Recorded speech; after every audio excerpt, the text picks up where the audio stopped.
Ngayon ang issue tungkol sa pagkakalink ni Manny Pacquiao kay Krista Ranillo. Kalat na sa internet ang video ni Pacman at ng babaeng hinihinalang si Krista. Naintriga rin ang marami sa pag-iyak ng misis ni Manny na si Jinky sa Thanksgiving Mass matapos ang laban kay Miguel Cotto. Sa gitna ng lahat ng ito, nagbigay na ng pahayag si Krista dito sa GMA News. Ang chikatid ni Nelson Cadlas. Sa Thanksgiving Mass para kay Pacman sa Las Vegas, Nevada, nakitang nakayuko at mangiyak-ngiyak ang misis niyang si Jinky.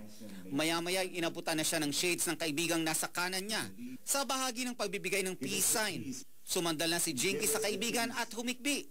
When was the last time you embraced your wife, your husband, and your children? Maybe this is the best time to share the peace and love of the Lord to one another. Sa puntong ito, kinuha na ni Manny ang braso ni Jinky pero tinabig siya. Share the peace and love of the Lord. Nang hindi pansinin ng misis, nilapitan na lang si Manny ni Mommy D at niyakap. Habang nagbebeso ang lahat, umupo si Jinky, tuloy ang pag-iyak. Nang tanungin si Pacquiao ukol dito, wala, naiyak lang. Pero okay naman. Okay, not lang. tumanggi na rin siyang sagutin kung may kinalaman ito sa issue ukol sa umano'y relasyon nila ni Krista Ranillo. Alam mo, huwag natin muna pag-usapan yan kasi we're going to enjoy muna sa victory na. Nagsimula ang chismis na magkatambal sila sa pelikulang Wapakman. Tapos nun, ilang beses na rin silang nakitang magkasama. Isa na rito ang relief operations ni Manny sa Angono, Rizal. Kumakalat na rin sa YouTube at ibang website ang video na ito kung saan paalis si Manny lula ng isang sports car mula sa kanyang guesting sa Jimmy Kimmel Show sa LA. Sa kuha ng paparazzo, kumaway si Pacman pero ang babaeng sakay nagtakip ng muka. Kita pa rin ang profile ng babae. Ayon sa website ng CelebrityNation.tv, November 3 daw in-upload ang video. Ipinunto pa nilang November 9 pa raw dumating si Jinky sa US. Kanina nakachat ko si Krista at sinabi niyang hindi pa niya nakikita ang video. Pinabulaanan din niyang buntis siya. Alam din daw niya ang kumakalat na chismis tungkol sa kanila ni Pacquiao, pero pinag-iisipan pa raw ng kampo ng aktres kung kailan at paano sasagutin ang issue. Ipinunto rin ni Krista na boyfriend pa rin niya ang direktor na si Dominic Zapata.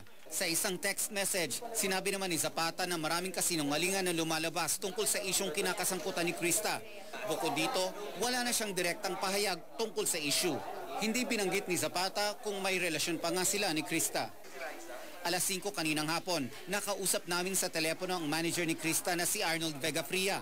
Hindi raw siya magkukomento sa issue hanggat hindi niya nakakausap ang alaga. I'm now in Paris and Krista is now in United States. But we spoke kanina and we'll talk about how we're going to handle all these allegations sa kanya. So when I get back, I will hold the press con para to answer all those allegations sa kanya na mga negative.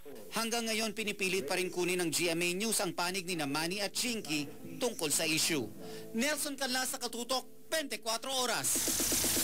That's the hottest in showbiz. Tutok uli bukas for more chika. Ako po si Pia Guanyo. Mel Mike? Salamat, Pia. At yan po mga balita aming tinutukan sa nakalipas sa 24 oras. Maraming salamat sa inyong pagtitiwala. 37 araw na lamang. At Pasko na, kapuso! Magpasalog! Mula sa tahanan ng katotohanan, ako po si Mel Tiangco. Ako po si Mike Enriquez, ito ang GMA. Walang kinikilingan, walang pinoprotektahan. Walang kasinungalingan, serbisyong totoo lamang at dahil hindi natutulog ang balita. Nakatutok kami 24 oras.